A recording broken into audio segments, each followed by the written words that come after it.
Hi, this is David. I want you to hear this. Listening. Play. Play to David Crossett. You. Here is a structured extraction of all claims, declarations, and conditional predictions from the patriarchal blessing text. Each statement has been numbered for reference. Claims and declarations. 1. Brother David Dwayne Crossett, in my authority as a patriarch, I place hands upon your head and give you your patriarchal blessing. R. Claim of religious authority and action. 2. This blessing shall be a light and a guide and a companion to you in your hours of need throughout this life and the life hereafter. R. Declaration about the function of the blessing. 3. You are a true son of Israel, having descended through faithful father Abraham in the loins of Ephraim. R. Genealogical claim connecting the recipient to biblical lineage. 4. This heritage will prove to be a boon to you throughout all the days of your life. R. Claim that ancestry has a positive impact on life. 5. You shall be designated by those in authority to guide and direct the priesthood. Our prediction of leadership role within the church. 6. The Lord will enable you to retain those things in your memory so that you will be a powerful influence for good amongst your associates therein. Our claim about divine assistance in memory retention and moral influence. 7. As you receive the Melchizedek priesthood and take upon yourself new obligations, you will be blessed particularly of the Lord through the medium of prayer.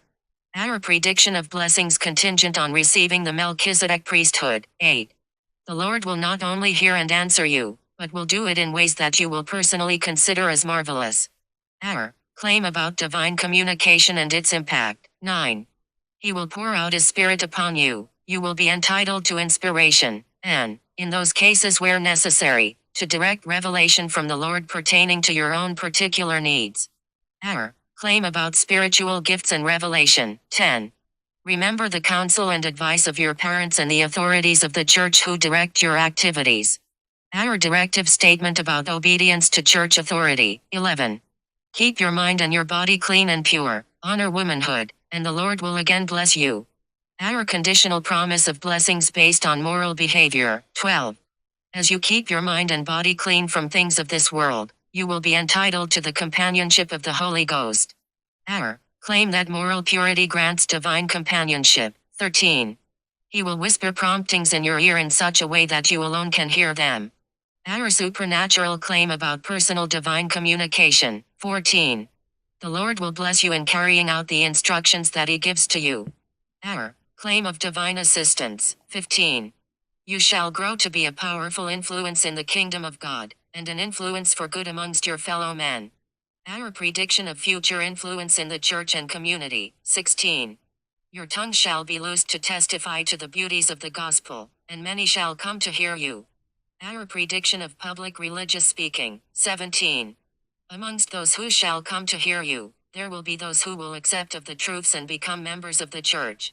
Our prediction of converting others to the faith. 18. Great will be your joy and satisfaction in the service that you render. Our claim that religious service leads to happiness. 19. I bless you in the selection of your LIFA, your TMS companion. Our blessing related to marriage. 20. If you will live the standards of the church and associate to a large degree with only those who are members of the church, the Lord will bless you in selecting your mate. Our conditional prediction that church standards lead to a blessed marriage. 21. She shall be one who will go to the house of the Lord with you to be sealed for time and all eternity. Our prediction about temple marriage and eternal sealing. 22. If you will do this, your posterity will be great in number. Our prediction of many descendants, conditional on adherence to faith. 23. They will call your name blessed. They will honor and respect you and the standards which you set and which you live. Our prediction of future reverence from descendants. 24. I bless you in your numerous responsibilities and assignments that shall come to you in the auxiliaries of the church. Our prediction of responsibilities within church organizations. 25. These responsibilities shall be a blessing unto you, and assist you in your growth and development. Our claim that church service is beneficial to personal development. 26. They will make possible for you the full consummation of the purpose for which the Lord has placed you here on the earth with a particular mission to perform. Our claim that God has a mission for the recipient and church service helps fulfill it. 27. Now I bless you and send you forth, assuring you that you shall have all the joy and happiness to which you are entitled. Our promise of joy and happiness. 28. The Lord will multiply and magnify you, and he will add unto those blessings others that may be sought by yourself in righteousness. Our claim that righteousness leads to divine blessings. 29. In proportion to your faith and works which you put forth on your own behalf, the Lord will bless you. Our conditional claim that faith and works determine divine blessings. 30. To this end, I bless you and send you forth, in the name of Jesus Christ. Amen. Our final declaration and closure of the blessing. This list isolates Okay, finally. Yesterday I spent whatever, 6-10 hours, which is a usual day for me.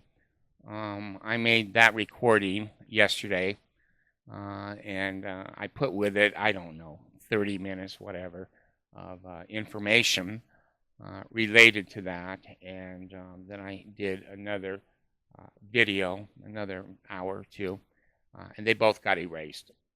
So I'm a little down today. I'm a little taken back because I work so hard that what I give you is the best quality that I can. And I know in my old age, when I reviewed some of my videos, there's a few words here and there that are leaking in now.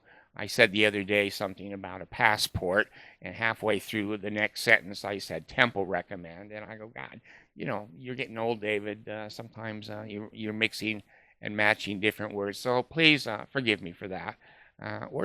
It just turned me off.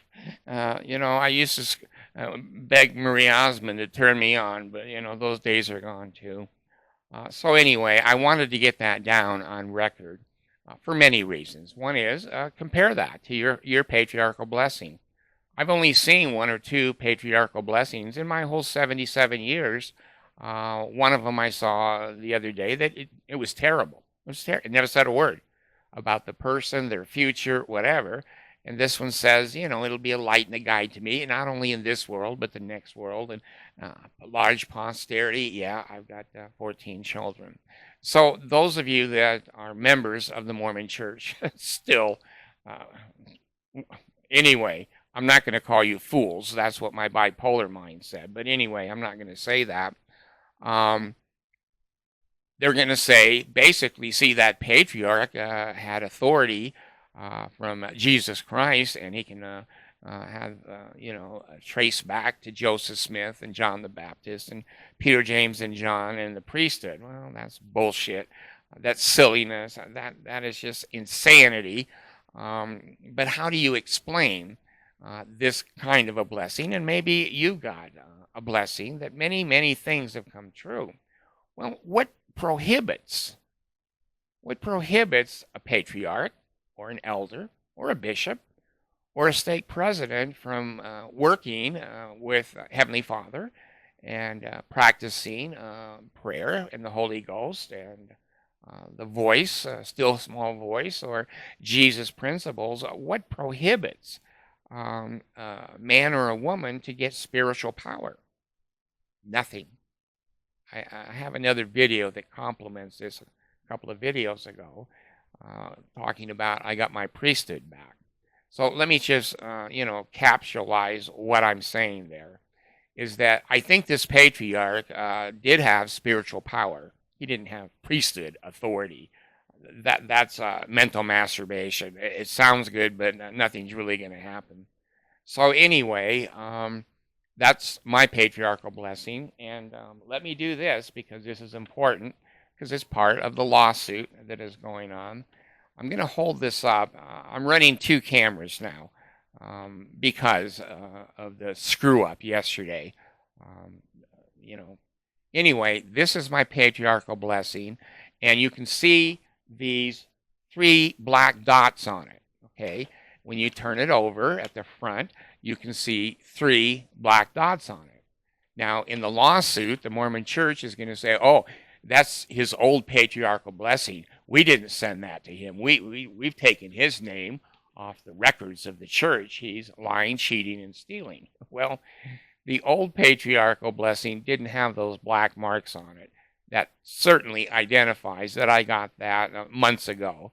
from the Mormon Church after they said that they had removed my name from the records of the church. They continue to lie, cheat, steal. They don't feed hungry children. They, have $300 billion in the bank. On my last video, I had that number wrong. So again, I apologize. God, I'm pushing 80 years old. I'm going to have some mistakes, and please forgive me for that. I know you young people don't like to look at old people and listen to us, and that's okay too. But anyway, that's what we call in the law prima facie evidence.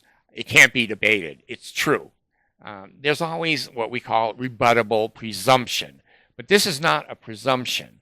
This is solid, clear federal evidence in my lawsuit that is a recent copy of my patriarchal blessing, and there's no way I could get that. I didn't jump into the church office building at 50 East Temple, run upstairs and find my patriarchal blessing and secretly run downstairs. Again, the preponderance of the evidence is all I have to prove. This is not criminal, beyond a reasonable doubt. So anyway, it's prima facie that they did send me my patriarchal blessing. After many, many years, I thought that my name had been removed. I don't want to be associated with that cult. It's satanic. It is antichrist. It is hideous. And there it is. They still, say David was a member. David was a member. And I don't want that. I want this destroyed. It's like being a member of the KKK or David Koresh's cult and Jim Jones's cult and Heaven's Gate cult. I don't want to be associated as a member of a cult. And it does upset me psychologically, emotionally. I've had to, get counseling now that I didn't have before, and psychiatrists, which I didn't have before, and change of medications. So anyway, I wanted to leave that particular information with you, and it may not be valuable. Just throw it in the trash. Again, how does that hurt me? How does that hurt me? I do see the hits on here, and again, I'm amazed. I am amazed. I couldn't hardly find a girl that would tolerate me when I was dating and young and whatever. And I've got whatever, I don't know, 7,000, 8,000 subscribers. You guys can look that shit up. I can't, because I can't see anymore, and I don't understand the technology, and I'm just in another world. But anyway, I do have people read to me how many views I got. And, I had one video up the other day that was only up 45 minutes and got 300 hits. I was shocked. I was shocked. I'm sure it was a mistake. I'm sure the computers made a mistake. But anyway, I wanted to let you know my patriarchal blessings so you can compare it. You can see my voice, that many shall come to hear me. Well, I've got 3 to 4 million hits right now.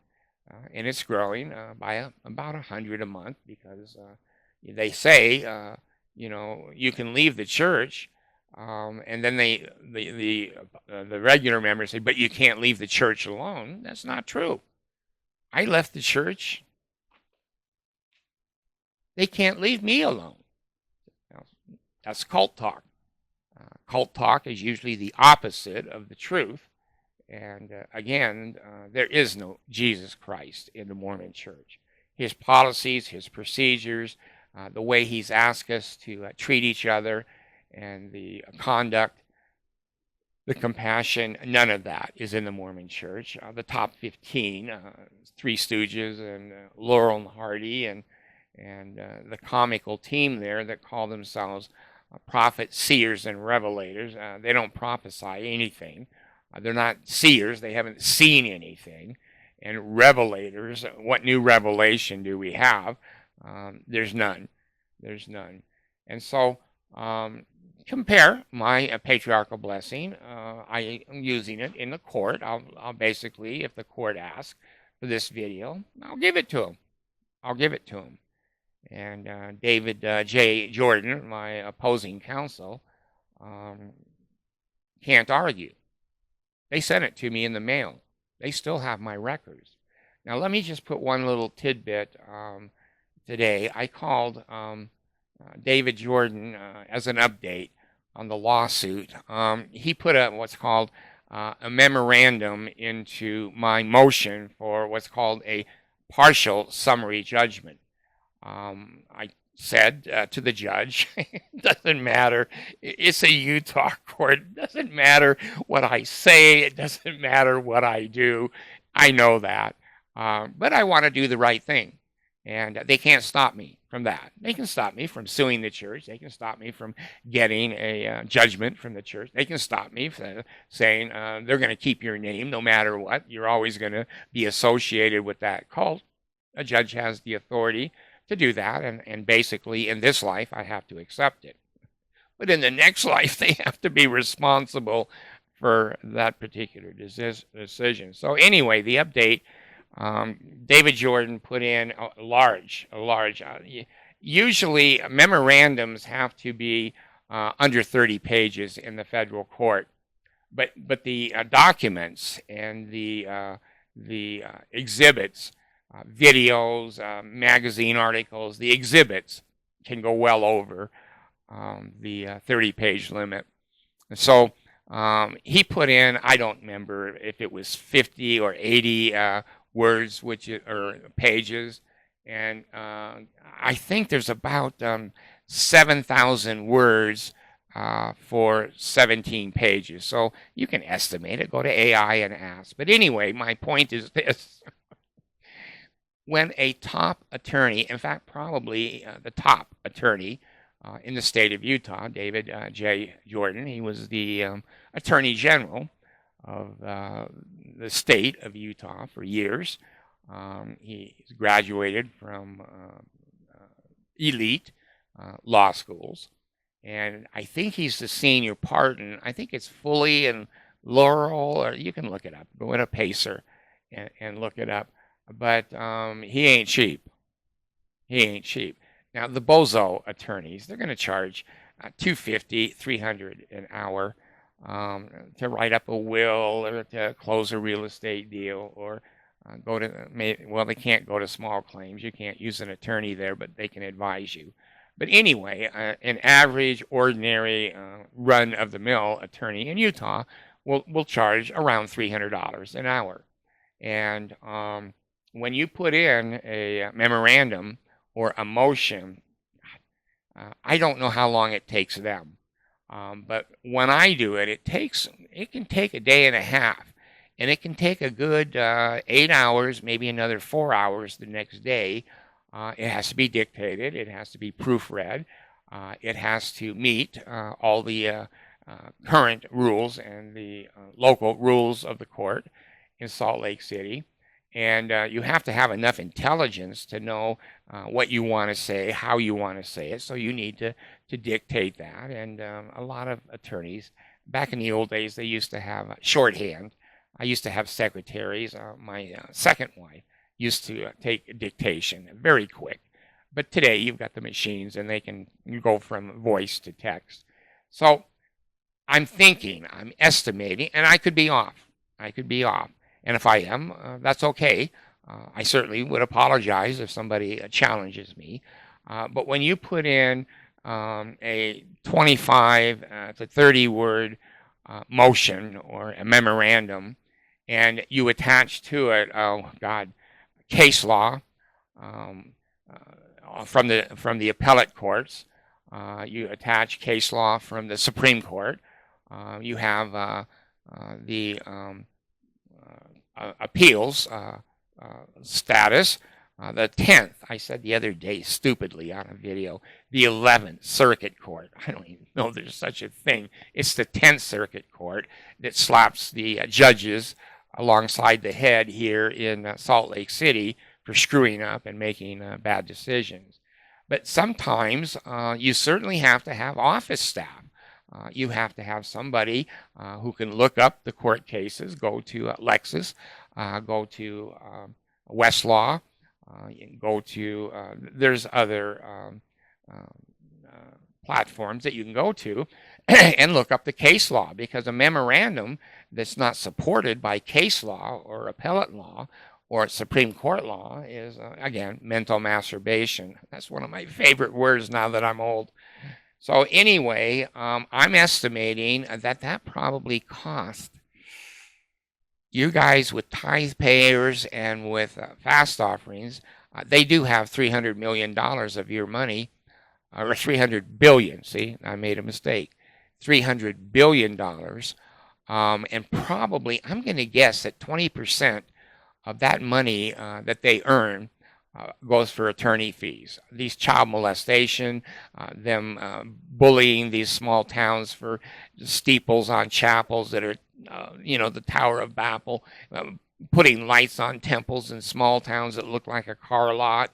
And it just goes on and on and on. But I'm thinking they're spending probably about 20%.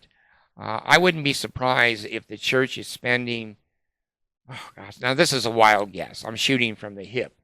But I'm going to say somewhere between, in a year, between 100 million and maybe 8 or 900 million, almost $1 billion on attorney fees. And I'll tell you why.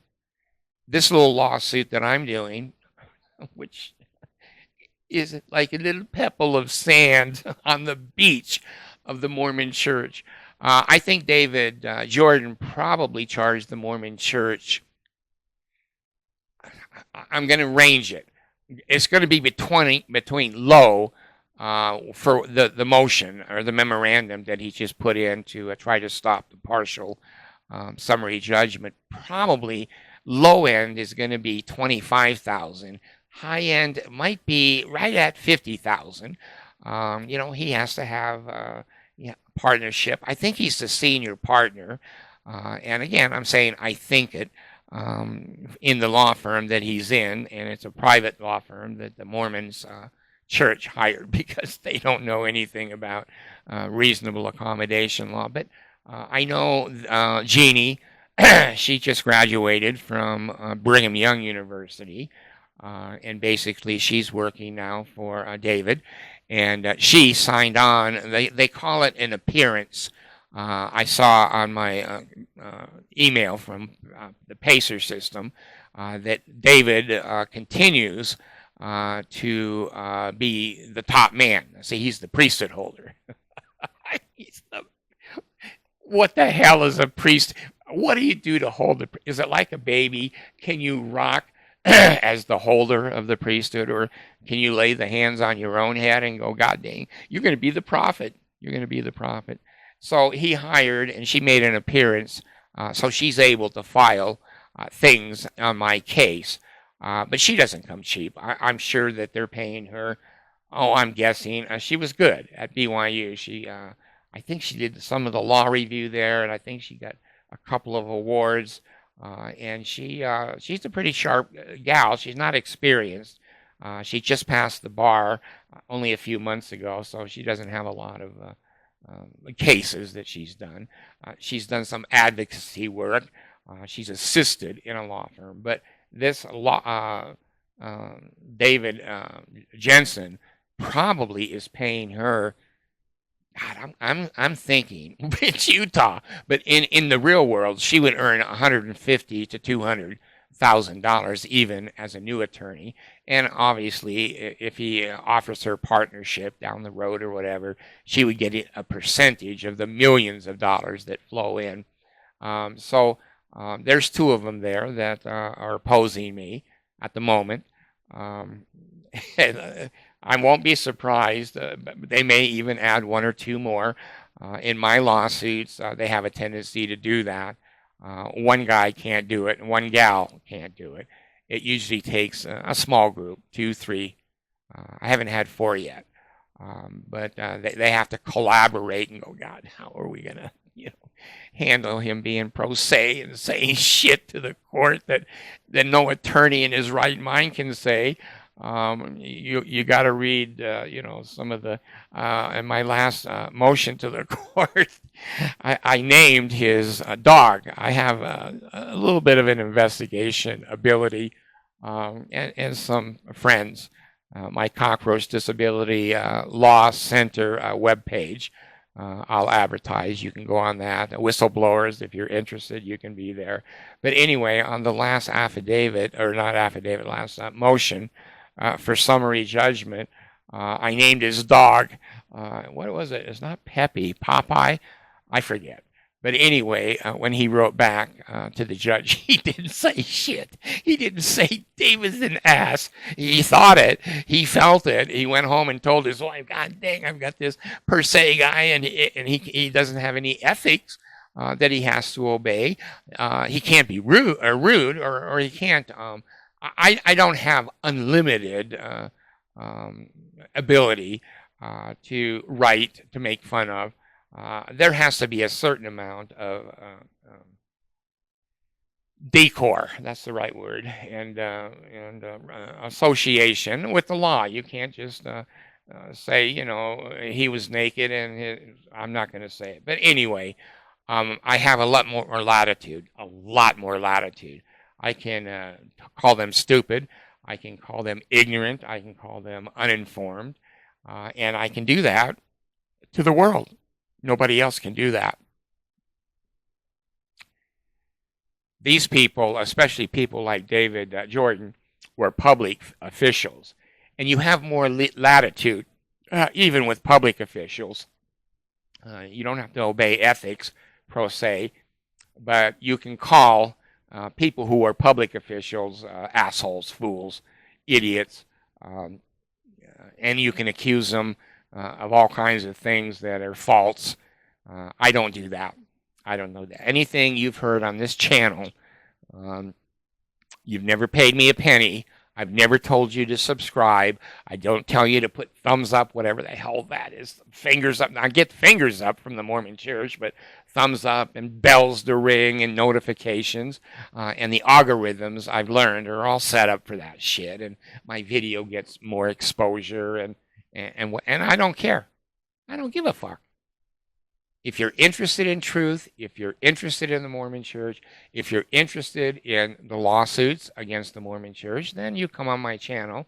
And AI, when I told her yesterday, on my channel, videos are 30 minutes to an hour long.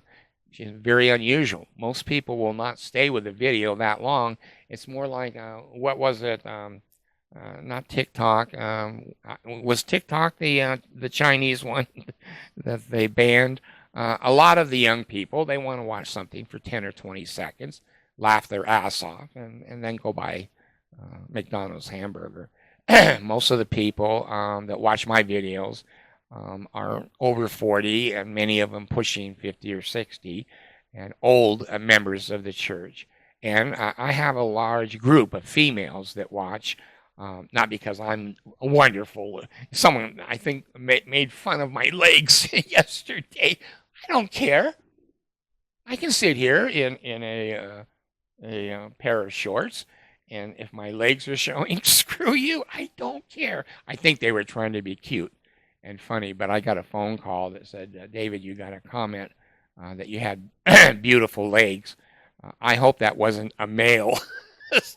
Now, I have nothing against, you know me, I have nothing against homosexuality, nothing against lesbian. I don't care what transgender, if you want to dress up with a wig and a dress, I don't care. That doesn't hurt me. And I have a lesbian daughter, so I can make jokes about same-sex attraction. So anyway, I want to close this video with a certain amount of reporting on the lawsuit. The lawsuit that came back to me, I just read it this morning, and David Jordan wrote back and said, well, David is not an employee of the Mormon Church.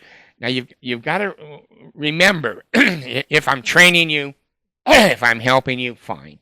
I'm not a trainer of law. I'm just telling you. David Jordan is an expert in what we call EEOC, Equal Employment Opportunity. That is people who are employed, and they say, oh, I have to have a ladder and I have no legs. I'm asking for reasonable accommodation. Exaggerated. But when people on the job ask for a reasonable accommodation and they don't get it, or there's lawsuits or whatever, many people will file with EEOC, Equal Opportunity or Equal Employment Opportunity Commission, and that's a federal government. Will look at the facts, and if they are breaking the law, they'll jump in, and then David gets called to defend EEOC federal lawsuits. I don't know what else his expertise is in, but I can tell you this: it's not ADA law. It's not ADA law. So his memorandum in opposition, number one, went to the 1999 ADA law, and basically he said category one was for employment. And then he said Mr. David has never been employed by the Mormon Church. He's so stupid. He's stupid. And I'm going to say that. Because if he sues me for libel or slander, the truth to it is it true? Can I prove that he's stupid? I said that to the public, and he's a public official and whatever, so he probably wouldn't move forward, and I'm judgment proof, so I don't care. But he's stupid. He put to the court, well, David's never been an employee of the Mormon Church, so Section 1 of ADA law, he's not qualified for. Well, David has a surprise. He's got a fucking surprise. And I love it. I get off on this stuff because we worship these people. It's like President Nelson of the Mormon Church, the prophet. I read his background as a surgeon. He is brilliant. He has invented a lot of stuff. He has donated to mankind tremendous ability as a surgeon. As a prophet, he's an idiot. He's a fool. He doesn't know human beings. He doesn't know the real world. He doesn't have anything to do with transgender or mental health. He's a fool. But because he's in his position, we all think, oh my God, he's a prophet. We think that he knows everything. He doesn't.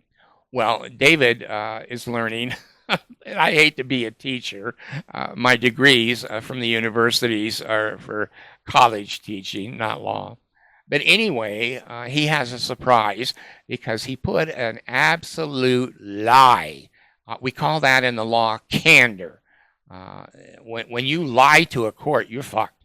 You better not exaggerate your statistics. You better not say things that are not true that you can't prove. Well, I'm going to call him Mr. Bozo. And again, what the hell can he do about it? Mr. Bozo put in there, Mr. Crossett has never been an employee of the Mormon Church. Therefore, his claim of ADA accommodation should be dismissed. That's just one. When you do a memorandum on dismissal, you'll put 20 or 30 things in. If you can get one or two to work, you're lucky both directions. So today I called BYU. Now, you know I have a BYU degree from 1972 in social work and child development and family relations. And I graduated, not with honors, barely. I graduated.